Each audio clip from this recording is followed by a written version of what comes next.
nice when people, try to take RNG in their favor and get rewarded for it. So that means we're going into a game 5. We almost had a sweep. It looked like there was a chance of it. But Chakki's down to his Shaman deck. Brian the Rat is down to this Reno Nazoth combo. Any other card names you want to put in here? Warlock deck. And let's see if it doesn't fail him here.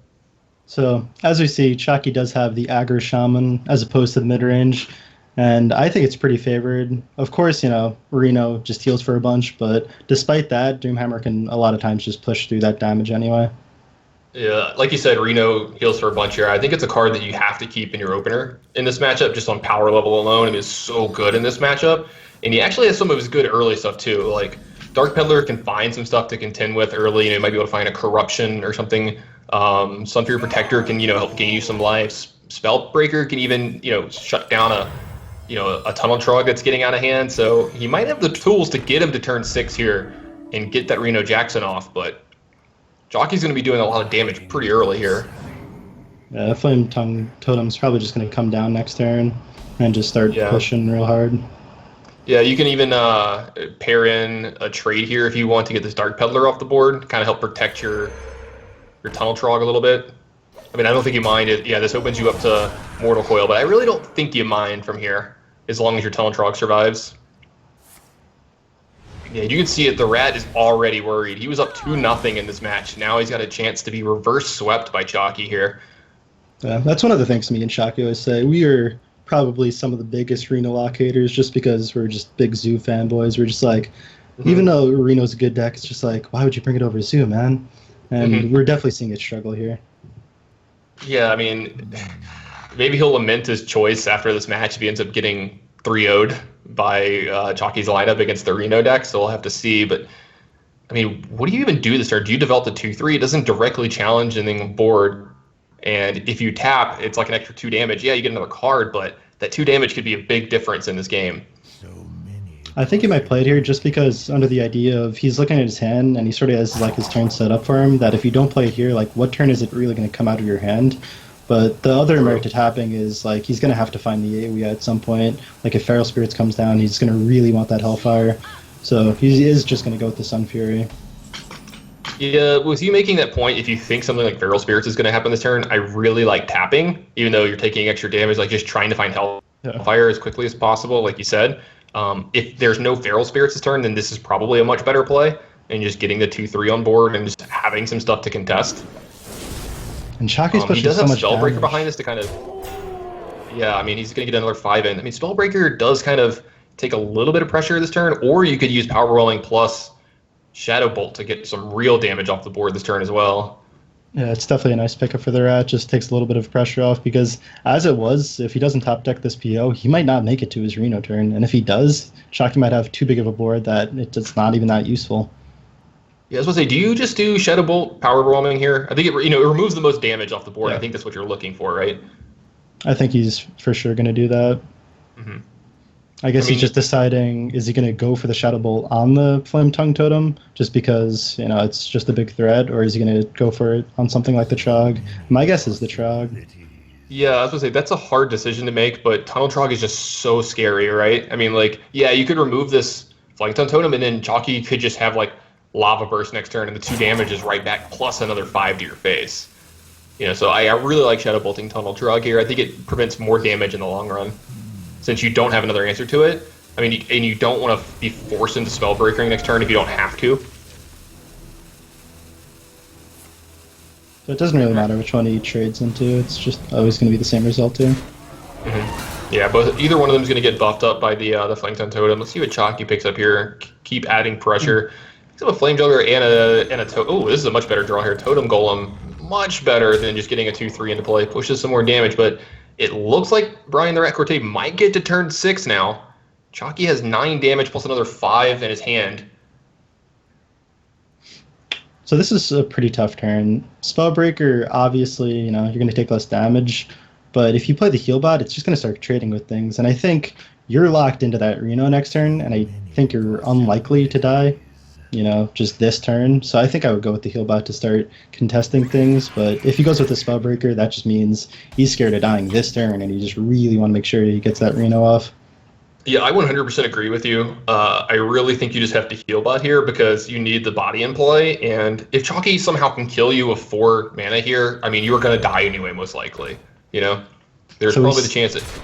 Go ahead. I was just gonna say, we see the tech that Chakki has been so happy about, the Nerubian Prophet in his deck, which Yeah. he's said some bogus quotes about. He said it's the new leper gnome, so take that as you will.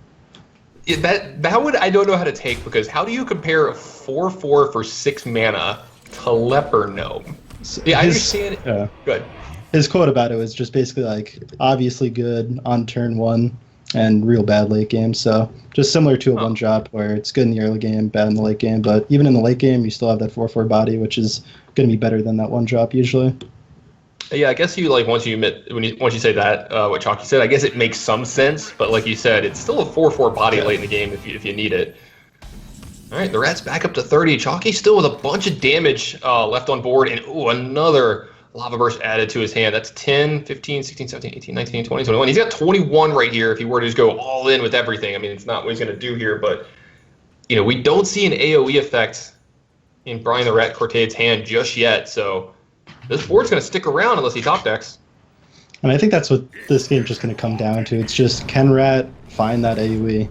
Because if he can't, then this board is just going to be way too tough for him to deal with. If the Flame Juggler's damage would have gone to Reno, was Chakki going to Lava Burst it? He might have considered it. I think he would have went for it, yeah, to put in the Shadow Flame. But as it stands right now, I can't see him making these trades. I think he's going to go for just hitting all face and hoping he doesn't have it, which sometimes you have to do as aggro decks. Mm-hmm. But he is going to decide to just clear it off. All right, yeah, I was supposed to say, I'm kind of surprised by that a little bit. I mean, it does play around Shadow Flame, I guess. It takes away possible outs as well. The Rat picks up a card that's pretty okay here. I mean, Siphon Soul not only removes a lot of damage off the board, but gains 3 life, but it's still slow. I mean, it's still the only thing you're doing this turn, but, I mean, you gotta be scared about dying next turn, right? I mean, there's 11 power in play, and you're at 20. Yeah, he might just feel that like he's forced to use that Siphon because it's going to remove 4 damage from one of these Flame Tongues and also heal him for 3. So heal 7 is going to be pretty good. It's just, if he goes for this Cairn, he just might be too spooked that he's going to get too low and that he doesn't really have any more healing in his deck. And that's the thing about Reno nowadays. It's just they don't have that heal bot to get them back up after the Reno. Yeah, this might be the deck that's missing heal bot the most, right? I mean, I gotta say, heal bot and Dark Bomb. Like, I miss Dark Bomb so much in my Reno decks. Just like having that 2 mana card that kills Tunnel Trog or Knife Juggler in some of these matchups where you just need to get to one of these minions at some point in time. It just makes these matchups so much harder. And Rat really struggling with his turn. And he goes with the play that I think he had to do just to survive an extra turn. Yeah, it removes the most power off the board. Would have removed a lot of power off the board. That Argent Horse Rider would have been worth a ton of damage. Pushes just as much as an Arcane Golem, or as much as an Arcane Golem would have done back in the day. Rip Arcane Golem. Chakki definitely is one of the more sad people about that. Had to be one of his more favorite cards. Yeah. I didn't even dust mine. I was like, these guys have done such good work for me. I can't even slap them in the face like that. You know what I mean? I can't do my Arcane Golems like that. Yeah. I got to show some respect to that card. Right, so is this going to be it? Yeah, I was going to say, can he make it through this turn? Let's say, all right, so if he Spellbreakers, it takes 4 power off the board. There's still 3, 4, 5, 6, 7. It would be exact, 5. right? Yeah. So he's going to have to tap for something here. This is just going to be game.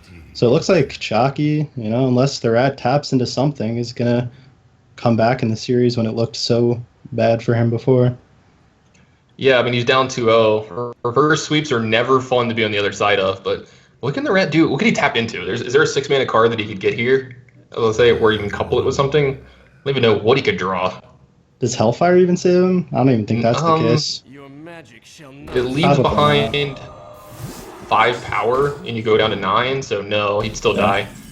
Yep, and this is going to be it. Chakki has enough damage to get through here.